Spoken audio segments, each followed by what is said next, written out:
Good morning, all of you. Welcome to your SST class. And today, in our class, I am discussing the new chapter of history, that is the nationalism in India. In this chapter, we have to be studied about the nationalist movement of our country from the year 1920 to 1947. Why I said that? I start the chapter from 1920 to 1947 because actually our independence movements or nationalist movements are started from the year 1857, but we are not discussing here from that time period.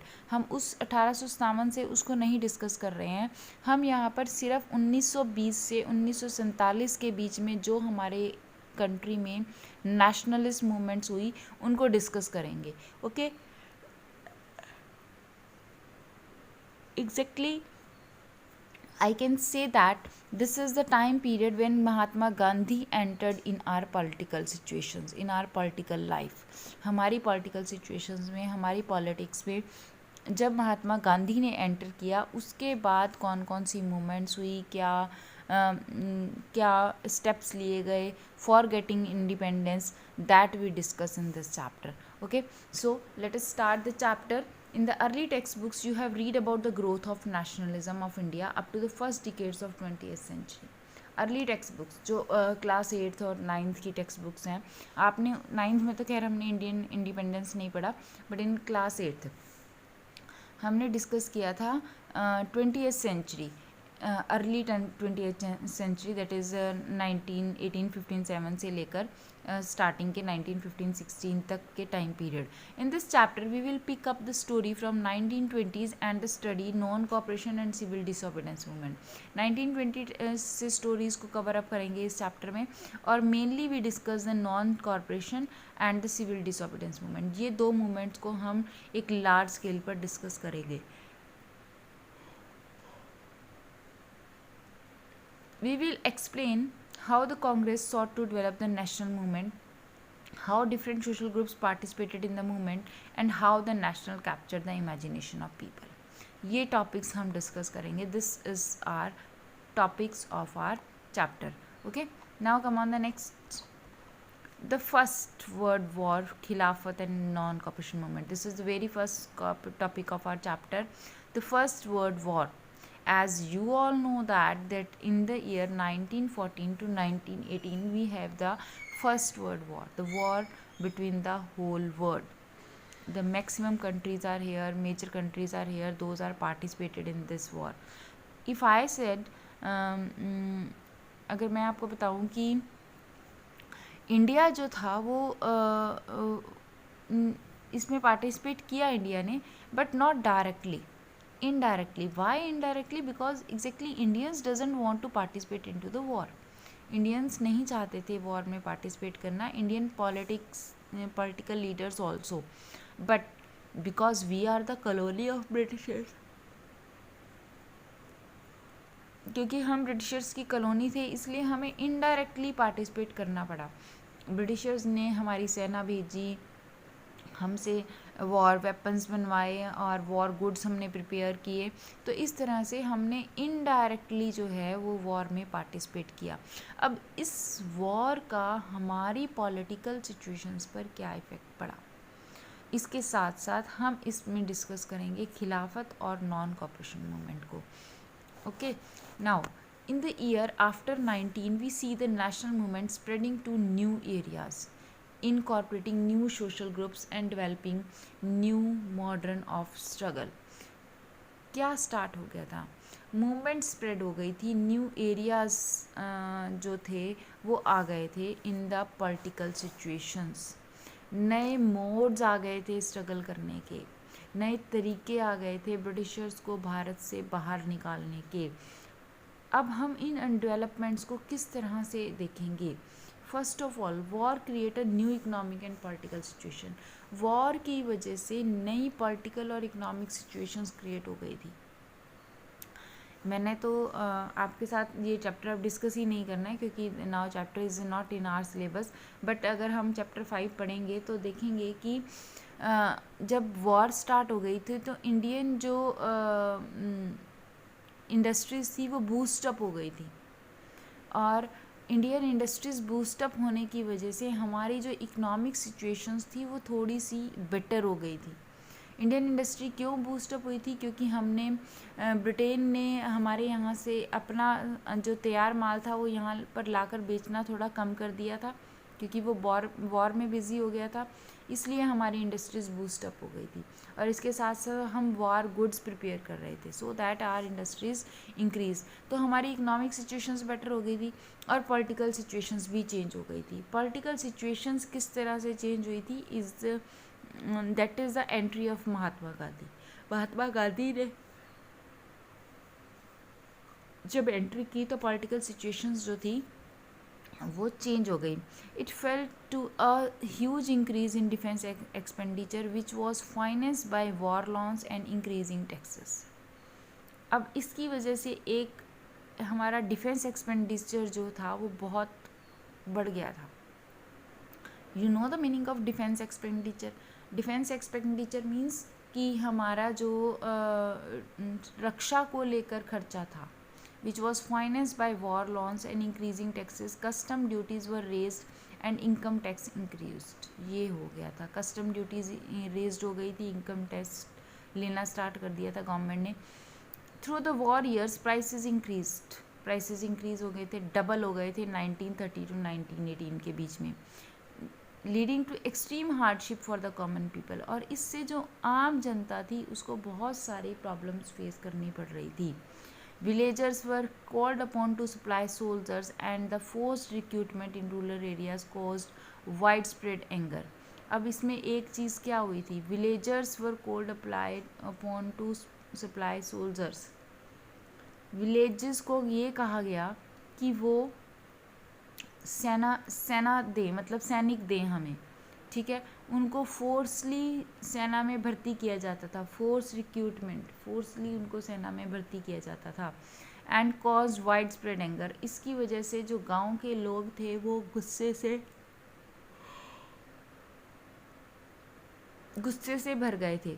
Then in 1918 and 1919 and 1920 to 1921 crops failed in many parts of India. इस time period में भारत में बहुत जगह पर crops failure हो गया था बिकॉज ऑफ शॉर्टेज ऑफ, यहाँ पर हमारे पास क्राइसिस आए थे,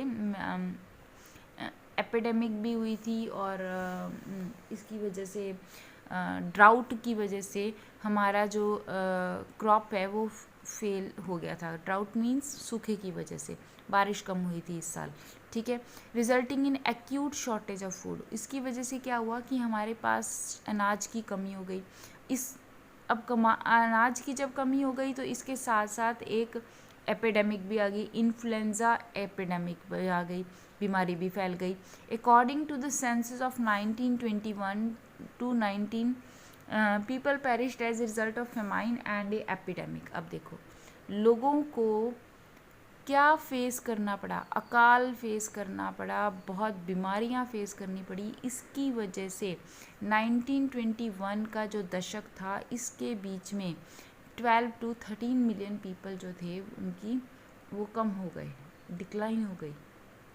बच्चे अगर हम अपने सेंसस को रीड करेंगे तो मैं आपको बड़ी ईज़िली बता सकती हूँ कि 1921 का ही एक ऐसा डिकेड है जिसमें हमारी जो पॉपुलेशन है वो डिक्रीज़ हुई है।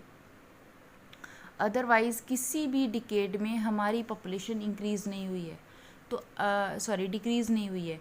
तो हम यहाँ से आइडिया लगा सकते हैं कि कितनी प्रॉब्लम्स लोगों को उस समय फेस करनी पड़ी होंगी and how much people are died, कितने लोगों की डेथ हुई होगी। That the census shows that, census ने वो जो डिक्लिनेशन है वो शो किया, ठीक है। तो this is the problem that was the India face during the 1913 to 1921। 1913 to 1921 के बीच में कौन कौन सी प्रॉब्लम्स एग्जैक्टली इंडिया फेस कर रहा था? He was facing the problem of economic and changing in the economic and political situations, ठीक है। अब इकोनॉमिक चेंजेस में मेनली उसको क्या फेस करना पड़ रहा था? हाई प्राइसेस, ठीक है। और इसके साथ साथ उसको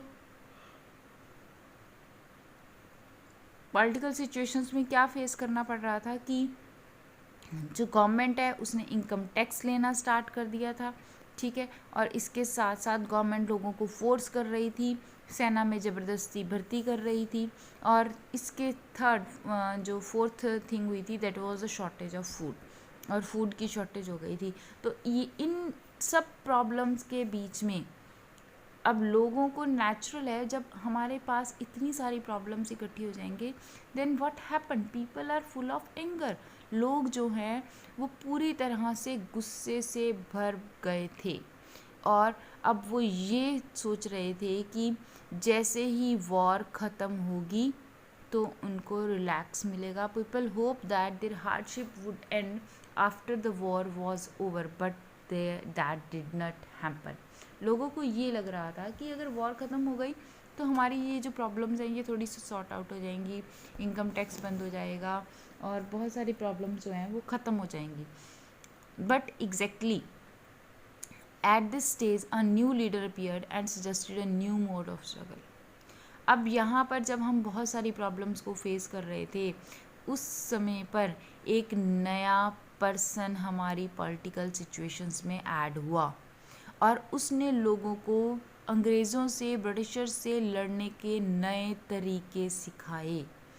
who was that person? That was Mahatma Gandhi, the father of nation. Okay, अब महात्मा गांधी ने क्या इंट्रोड्यूस करवाया भारत में, एग्जैक्टली वो क्या बता रहे थे लोगों को, और उन्होंने क्या ड्रास्टिक चेंज लेकर आए हमारे पॉलिटिकल सिचुएशंस में, क्या उन्होंने कैसे लोगों को इंस्पायर्ड किया for to be fought against the britishers and their policies, वो अब हम इसमें रीड करेंगे। Now the chapter is totally based on the Gandhi's movement, the movement that was started by Mahatma Gandhi. अब पूरा का पूरा चैप्टर उसी के ऊपर बेस्ड रहेगा। First of all we learn about the ideas of Mahatma Gandhi. सबसे पहले हम महात्मा गांधी के सत्याग्रह के आइडिया को रीड करेंगे। Gandhi ji's whole philosophy is based on Satyagraha. उनकी जो पूरी की पूरी फिलॉसफी थी वो कहाँ पर, पॉलिटिकल सिचुएशन थी वो टोटली कहाँ पर बेस कर रही थी, वो पूरी की पूरी सत्याग्रह पर बेस कर रही थी, and also on the basis of non violence, अहिंसा के ऊपर बेस कर रही थी। ही नेवर फेवर्ड वायलेंस, उन्होंने कभी भी एंगर और वायलेंस को फेवर नहीं किया, लड़ाई झगड़े को फेवर नहीं किया, ठीक है। तो अब हम पढ़ेंगे ideas of Satyagraha. After that we will discuss the another movements that was started by Mahatma Gandhi. Clear? Now Mahatma Gandhi return to India in January 1915। कब आए Mahatma Gandhi? Return to India. अब रिटर्न टू इंडिया में कंफ्यूज मत हो जाना कि इंडिया रिटर्न में कि महात्मा गांधी कहाँ थे, कैसे थे। महात्मा गांधी बेसिकली इंडिया से ही बिलोंग करते थे, डोंट वरी, ठीक है। और महात्मा गांधी रिटर्न टू इंडिया इसलिए लिखा गया है because Mahatma Gandhi is in South Africa at that time for completing his studies और the practice of law. Mahatma Gandhi 1915 से पहले साउथ अफ्रीका में थे, और साउथ अफ्रीका से वो भारत में रिटर्न हुए 1915 में। As you know, he had came from South Africa where he had successfully fought the racism with a novel model of mass agitation. अब हमें पता है कि वो कहाँ थे, साउथ अफ्रीका में, जहाँ पर वो क्या एक ट्रायल जो है वो साउथ अफ्रीका में मास एगिटेशन का लेकर आए थे। The racist regime with a novel method of mass agitation which he called Satyagraha. Exactly क्या था बच्चे कि साउथ अफ्रीका में रेशियल मूवमेंट चल रही थी, racial problem between the black and white in South Africa. At that time two type colour के जो लोग थे, ब्लैक और वाइट थे। वही यूरोपियन कंट्रीज़ ने अफ्रीकन कंट्रीज़ को अपने अंडर किया हुआ था। तो जो वाइट रूल था वो ब्लैक्स को डीमोरलाइज करता था और उनको डाउन समझता था। तो वहाँ पर इस मूवमेंट रंग भेद की नीति के अगेंस्ट गांधी जी लड़े थे साउथ अफ्रीका में। किस मेथड से? सत्याग्रह के मेथड से, और वहाँ पर उनको सक्सेस मिली थी। आज भी साउथ अफ्रीका में महात्मा गांधी का एक बहुत बड़ा इम्पैक्ट है। महात्मा गांधी को आज भी वहाँ पर रिस्पेक्ट दी जाती है। क्यों? क्योंकि उन्होंने वहाँ पर जो ब्लैक एंड वाइट की रंग भेद की नीति थी उसको ओवर करने में हेल्प की थी। ठीक है, तो अब वो सत्याग्रह वो वहाँ पर सक्सेसफुल हुआ था, इसलिए गांधी जी अब उस आइडिया ऑफ सत्याग्रह को इंडिया में अप्लाई करना चाहते थे। The idea of Satyagraha impasses the power of truth and the need to search for truth. Satyagraha का जो आइडिया था वो उनको ट्रुथ की पावर बता रहा था, सच की पावर बता रहा था, और बता रहा था कि हमें क्यों सच की सर्च करनी चाहिए, क्यों सच को लेकर बात करनी चाहिए। एग्जैक्टली बेटा, गांधी जी जो थे, अगर आप उनकी फ़िलासफ़ीज़ को, उनकी रिटन बुक्स को रीड करोगे तो अकॉर्डिंग टू हिम लाइफ में जो सच है वो हमेशा सक्सेसफुल रहता है। नेवर कि उनके अकॉर्डिंग ये था कि अगर हम सच का पालन कर रहे हैं और अगर हम सच्चे हैं तो हम कभी भी हारेंगे नहीं। It suggested that if the cause of the true, if the struggle was against injustice, then physical force was not necessary to fight for oppressor। ये उनके आइडियाज़ थे। क्या आइडियाज़ थे? It suggested that कि if the cause was true, कि अगर cause हमारा जो कारण है लड़ने का वो सही है, ट्रू है, सच्चा है, और स्ट्रगल हम इनजस्टिस के अगेंस्ट ही कर रहे हैं, वाकई हम अन्याय के खिलाफ लड़ रहे हैं। ऐसा नहीं है, कई बार क्या होता है कि हमें लग रहा है कि वो चीज़ गलत है, बट एग्जैक्टली वो चीज़ गलत नहीं होती है और हम लड़ते रहते हैं, तो हम सक्सेस नहीं ले पाते। बट यहाँ पर वो कह रहा है कि अगर हमारा स्ट्रगल वाकई ही इनजस्टिस के खिलाफ है तो हमें किसी भी तरह की फिज़िकल फोर्स की ज़रूरत नहीं पड़ती। Then physical force was not necessary to fight the oppressor। उस समय हमें फिज़िकल फोर्स को ज़रूरत नहीं पड़ती है अपने ऑप्रेसर से लड़ने के लिए। Without seeking vengeance and being aggressive, a Satyagraha could win the battle through non violence. Without seeking vengeance और बीइंग एग्रेसिव, कि बिना किसी लड़ाई झगड़े के, बिना गुस्से में आए हम सत्याग्रह जीत जाएंगे, और विद द नॉन वायलेंस, अहिंसा के साथ। This could be done by appealing to the consistence of oppressor. और ये अपील भी करेगा किसको? ऑप्रेसर को, जो हमें दबा रहा है। उसको भी लास्ट में समझ आएगा कि वाकई ही I am wrong and the person who was in front of me he was right. People, including the oppressors, had to be persuaded to see the truth. Instead of being forced to accept truth through the use of violence, by this struggle, truth was born to be ultimately trimmed. Mahatma Gandhi believed that dharma of non-violence could unite all Indians। देखिए, ये पूरी की पूरी महात्मा गांधी की ideology है। जैसे हमने class 9th में हिटलर की आइडियोलॉजी पढ़ी थी ना, ऐसे ही this is Mahatma Gandhi's ideology. According to him truth is most important, and if we are following the truth, if we are true, then we never got defeat. हम कभी भी हारेंगे नहीं। We never lost the war, we always won the war. हम हमेशा जीतेंगे without any violence, बिना किसी वायलेंस के। अगर हम सच्चे हैं तो हमारे सामने जो खड़ा है वो कभी ना कभी उस चीज़ को रियलाइज़ करेगा और वो हमें अल्टीमेटली फ्री कर देगा। This was the saying of Mahatma Gandhi, and he was totally believed in the dharma of non-violence। वो नॉन अहिंसा के धर्म का पालन करना चाहते थे, अहिंसा के धर्म में विश्वास करते थे। ही यूनाइट ऑल इंडियंस, सभी इंडियंस को यूनाइट करते थे। After arriving in India, Mahatma Gandhi successfully organise Satyagraha movement in various places. जब वो भारत में आए, arriving in India, Mahatma Gandhi successfully organise Satyagraha, उन्होंने सक्सेसफुली भारत में सत्याग्रह को ऑर्गेनाइज किया। And in 19 exactly Gandhi ji ने सबसे पहले छोटे छोटे सत्याग्रह किए थे। स्टार्टिंग में उन्होंने 3 सत्याग्रह किए थे in the year 1916, 15, 16 and 17। 3 Satyagraha किए थे उन्होंने। After getting success in these Satyagrahas, and they are very small Satyagrahas on that particular area, after getting success in these 3 satyagrahas, then Gandhiji start the mass movements. Mass movements, you know the meaning of mass movements? Means when he started the satyagraha throughout the country, पूरे country में जिन सत्याग्रह को start किया गया, mass movement, large number of people को साथ लेकर जिन सत्याग्रह को स्टार्ट किया गया, they were named as mass movements.